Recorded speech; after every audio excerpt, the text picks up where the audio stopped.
Johannesburg, rioting triggered by the imprisonment of former South African President Jacob Zuma escalated Monday as shopping malls in Johannesburg were looted, major roads were blocked by burning tires, and the police and military struggled to contain the violence.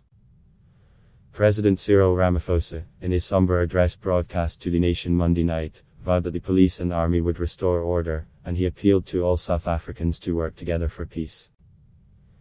The unrest started last week in KwaZulu-Natal province after Zuma was imprisoned for contempt of court. What began as fairly small-scale blocking of roads in Zuma's home area intensified and spread to Gauteng, South Africa's most populous province, including Johannesburg, the country's largest city.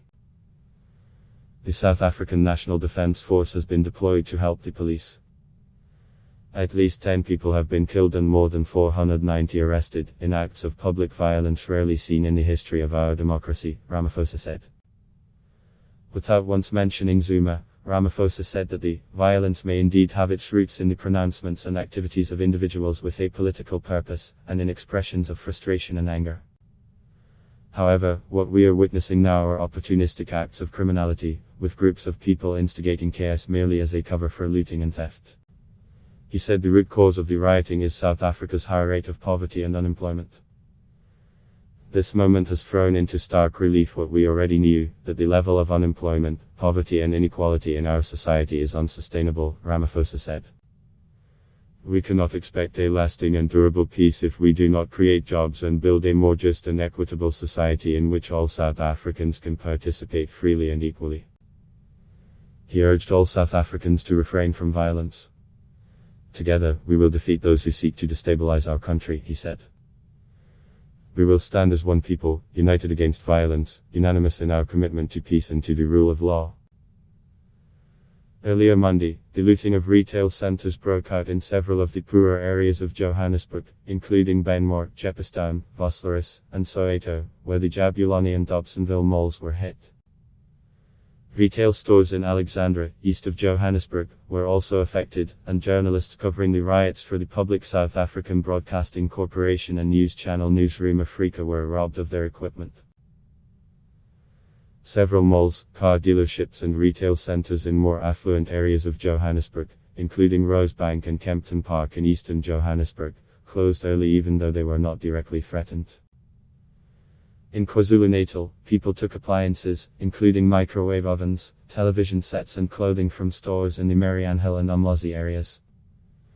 The violence began last week when Zuma began serving a 15-month sentence for contempt of court. He defied a court order to testify before a state-backed inquiry probing allegations of corruption during his term as president from 2009 to 2018. The Constitutional Court, the country's highest court, began hearing Zuma's appeal on Monday. Police were investigating the deaths, 4 in Gauteng and 2 in KwaZulu-Natal, said Police Colonel Brenda Marigili. The police and national security forces expanded their presence in both provinces to help quell the violence, authorities said. Police have warned that anyone using social media to encourage rioting may be arrested and prosecuted.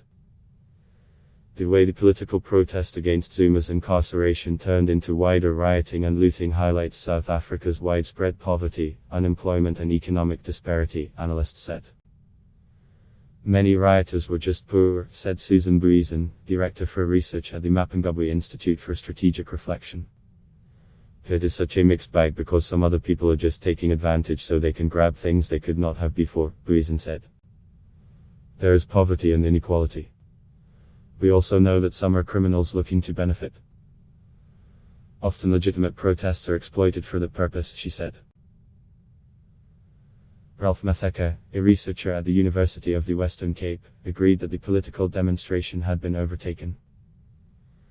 South Africa is a very complex nation, and, when there is protest action, there is no doubt that those will be used opportunistically by criminal elements, Matheka told the news website. We have to recognize the socio-economic situation of the country. Almost the majority of the country is unemployed, Matheka said. Protest action in South Africa, without some form of criminality, is very rare. Adblock test why?